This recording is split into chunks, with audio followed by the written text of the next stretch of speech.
I like the idea only in this regard. Does Jason Licht have the same sneaky suspicion I do that Tom Brady's going to play quarterback for the Niners this year? In that case, I love the idea of Baker going there. However, I am this close to giving up the ghost on that actually happening. So assuming Tom Brady's going to be the starting quarterback in Tampa this year, then this is the dumbest idea I've ever heard. Baker Mayfield is a starting quarterback in the NFL. He is a starting quarterback in the NFL. No one on this set or not even my dear beloved Colin Cowherd could look you in the eye and say, yeah, rather have Sam Darnold. And I think Colin might be related to Darnold. He still would admit that Carolina should call about Baker. Hey, Daniel Jones and the Giants. Give me a break.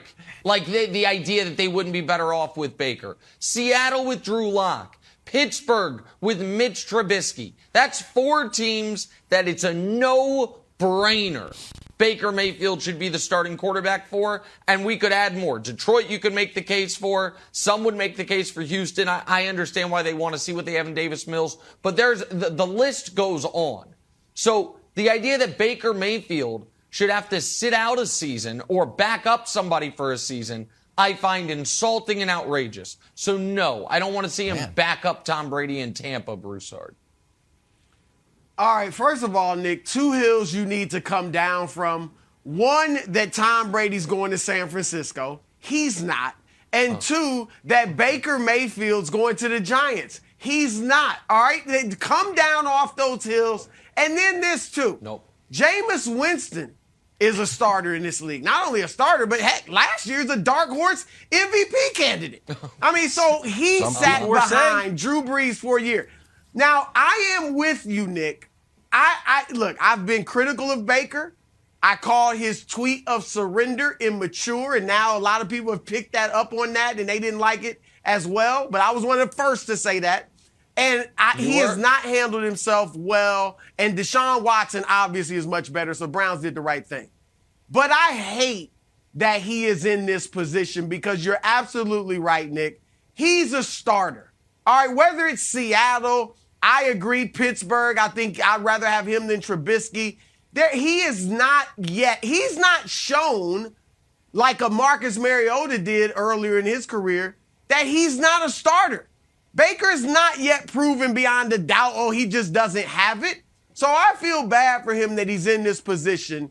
But on the bright side, Wilds, Marcus Mariota did go learn under the feet of Derek Carr with Las Vegas for 2 years. My man Jameis sat at the feet of Drew Brees. And now both of them are slated to be starters for next season. So if Baker can humble himself like those guys, I don't like him and Brady as a fit. I mean, their personalities are so different.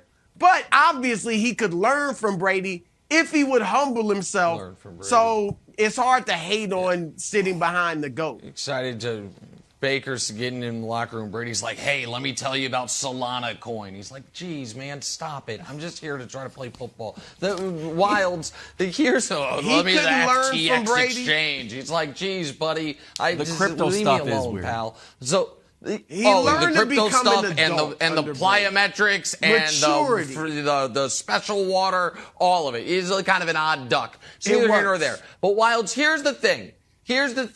And the reason I understand top 5 picks, top 3 picks that had to go somewhere and back up or had to go to a different team. Jameis, Mariota, Trubisky, Darnold didn't have to go be a backup, but he probably should have been. I understand that. But here is where I think it's totally unfair to lump Baker in with those guys.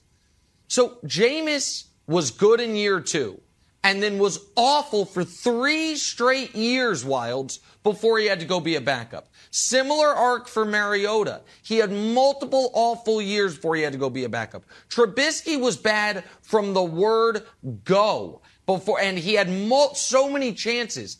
I think we have never seen a guy be as good as Baker was as recently as he was, and then have to go be a backup at his age. Like, that is Darnold was never good, and then he got shipped out. Like, does that Does that resonate with you at all? That there seemed to be a bigger, a wider berth? And I'm going to say one other thing. When the season ended, America was not like, the Browns are definitely moving on from Baker. It's because they thought they could get a top 5 quarterback in place. So he was good enough to start for the Browns if they didn't trade for Deshaun.